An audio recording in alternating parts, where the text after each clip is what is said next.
2 months after Helene, Western North Carolina still bears the scars.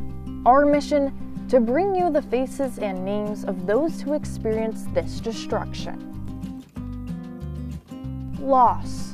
I lost everything, man. Shock. Nobody really had the mindset of we're going to see entire towns washed away. Uncertainty. This is Appalachia. There will be hypothermic deaths if we don't get people out into shelter. Hope.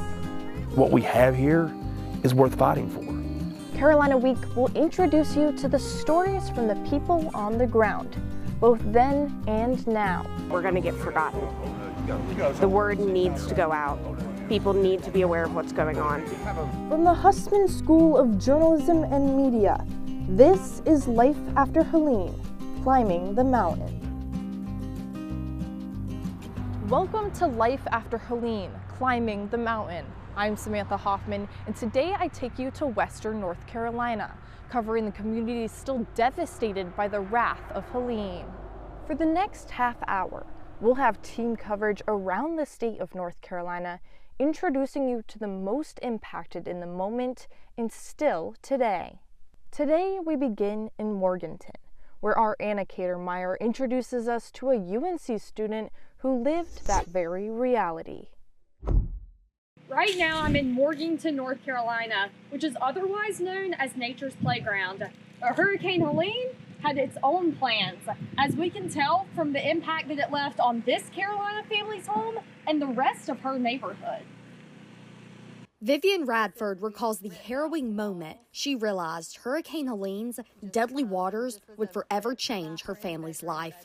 What started out as a little more than a trickle. It looked like it had stopped rising, so we thought we were okay. Took a quick and frightening turn. Within 20 minutes, we started taking water in the den, and it was in no time that room had started to fill up and it was starting to come in the kitchen. Silver Creek, a creek not even a mile away from the family's front door, overflowed, causing water to gush into their home. Leaving the first floor covered in mud, water stains, and mold, it has been stripped down to the studs and is a complete rebuild. Radford describes the damage as total disarray. Right now I'm standing in what was this family's living room.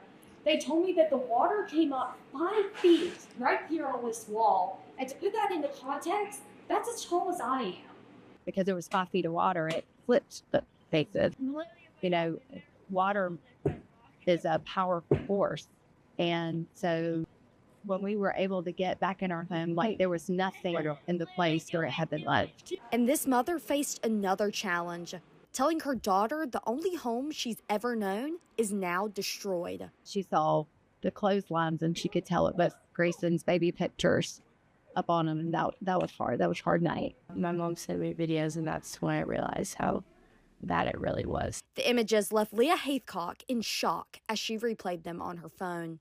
She was 165 miles away, attending school at Carolina, as she watched it all unfold from afar. I'm in school, and I'm at a very expensive school, and they're now having to redo our entire house. So I do feel very, almost not guilty, but almost guilty in a way. A reality that breaks her mother's heart. We just continue to assure her that there's a way. She's where she needs to be. She's where we want her to be. And that we have family and friends that will help to make sure that continues. The family says FEMA gave some money, which will help with framing that needs to be done to begin repairs. Of course, they are also strongly depending on friends and family for the emotional support they need now more than ever. My friends have been a major help, and I have some friends who are not from the same area and from surrounding areas that have also been affected. So it's nice to know that I have people who are in the same boat and go through the same experiences as I am. Even with the rebuilding ahead for Radford and her family, she says she considers herself lucky. As the waters rose, her family managed to stay safe and healthy. According to North Carolina's Department of Health and Human Services, 103 people died during Helene in 22 counties. After disasters like Helene, FEMA often steps in to cover funeral costs for deaths caused directly by the storm. We reached out to them and they said they've already dispersed $57,000 to families who lost loved ones during Helene. Even when people survive, the problems they face are only beginning. According to the State Department of Commerce, unemployment rates in October rose in 91 counties, while dropping in 3 and staying flat in 6. Buncombe County, where Asheville is, became the state's county with the highest rate of unemployment after being the lowest in September. Their rate rose by over 6%. Cooper says nearly $14 million has been donated to the NC Community Foundation Disaster Relief Fund. The fund, which has been around since Hurricane Fran in 1996, uses grants and reimbursements to help nonprofits meet urgent needs of disaster survivors. Some of the top donors include Lennar Home Builders, the Taiwanese government, and Blue Cross Blue Shield. As of right now, a press release from the governor's office says over $841,000 in Helene-related grants has been given out in 29 different counties. In Boone, businesses are trying to build back after taking a massive hit from Helene. Our Landon Job takes us to one store where its owners say customers are more than welcome.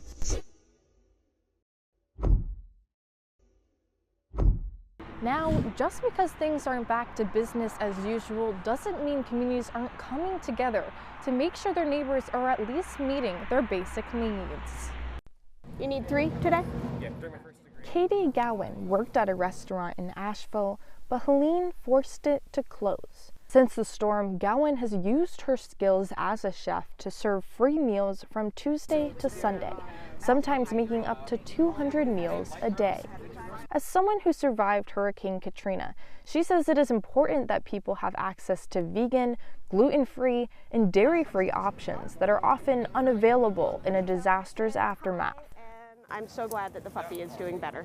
A variety of food options, however, aren't the only thing she worries will be lost after the storm. My biggest concern, especially for the people of Swannanoa, is that we're going to get forgotten. The word needs to go out. People need to be aware of what's going on. Other organizations have taken up the charge as well. Samaritan's Purse, a faith-based organization that has rescued communities around the world for over 50 years, now has to rescue its own. Headquartered in Boone, they say they've distributed generators and emergency supplies. They've coordinated relief flights, airlifting food, water, heaters, and blankets. FEMA says they are working alongside other organizations like the World Central Kitchen, Salvation Army, American Red Cross, and the Baptists on a Mission. They say these groups have collectively provided nearly 87,000 meals to survivors, while the State Department of Public Safety says it has provided 8.6 million pounds of meals and 23 million pounds of water. After the break, ongoing challenges as Swannanoa rebuilds, and how Helene helped some middle schoolers appreciate the chance to be together when this Carolina Week special returns.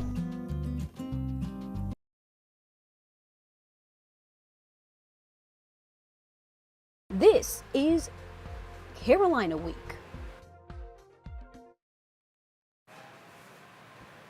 Welcome to Carolina Week. I'm Isha Patanaik. Our top story this morning, the next monster hurricane headed straight for Florida.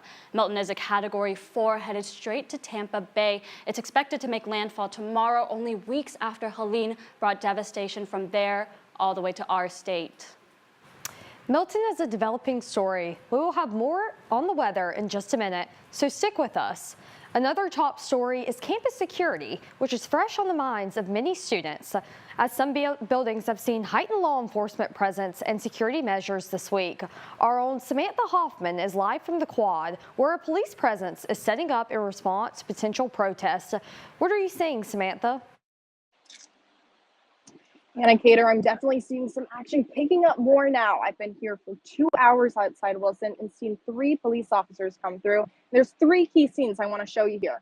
First, we got Wilson Library, students sitting outside of there. If they want to go into that building today, they are going to need their one card, physical or digital. We tried getting in the buildings, they are locked, but this week you're going to need a one card to get in. Now, just across the street here, we have some faculty and students who are assembling for a rally expected at 3 p.m. with Students for Justice for Palestine.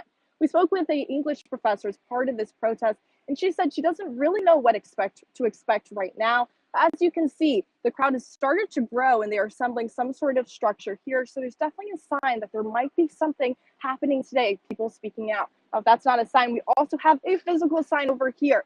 We have seen these all around the quad. Notice of restrictions. Take a note right here of number 9, do not throw any objects. Number 10, do not damage or deface any public property. Now, we do know that there was some vandalism to campus buildings about a month ago. So we are definitely seeing more and more added security measures. The university is not telling us why. I'm going to step out of the way here as you get a better look at this so far.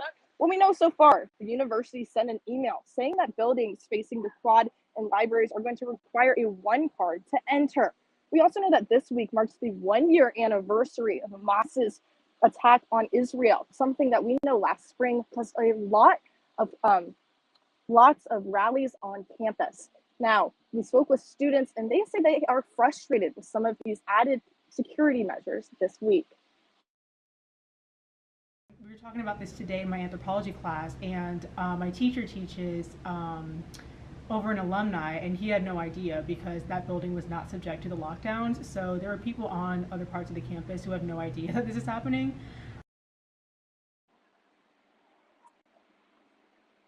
As of now, the university says that these closures are going to end at the end of this week. Back to you, Anna Cater. Thank you, Samantha. These security measures aren't the only place students are wondering whether they'll need their one card or not. Yeah, students will also need a form of ID at the polls, and you need a physical copy since digital ones will not be accepted.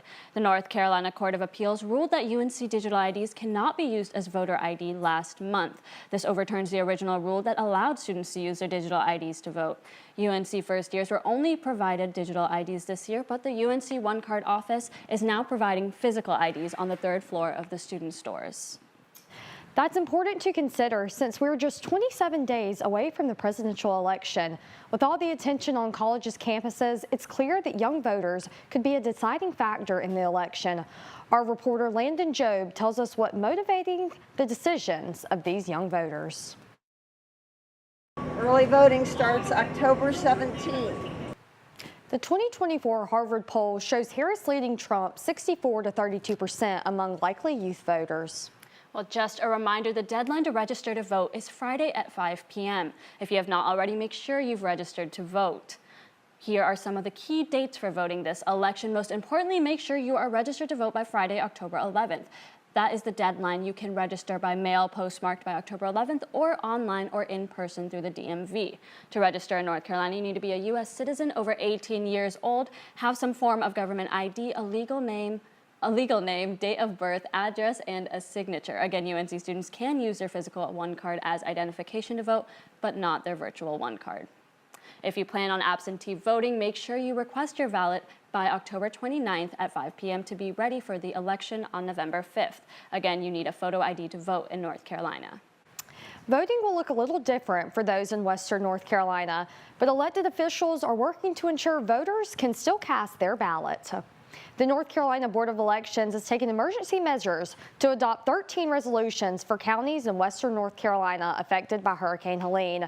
Resolutions include extending early voting dates and times, creating accessible Election Day polling places, appointing more poll workers, and extending the deadline to accept hand-delivered or mail absentee ballots until 7:30 p.m. on Election Day.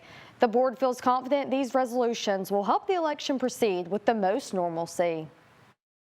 I think today is a good report.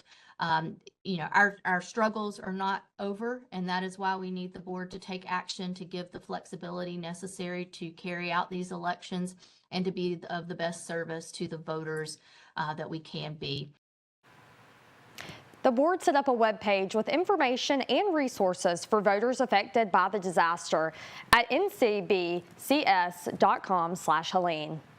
On the topic of local elections, Carrboro is ranked in the top 10% of local governments according to a survey that measures resident satisfaction. Carrboro outperformed national averages by more than 20% in racial equity advancement, public works, and police services.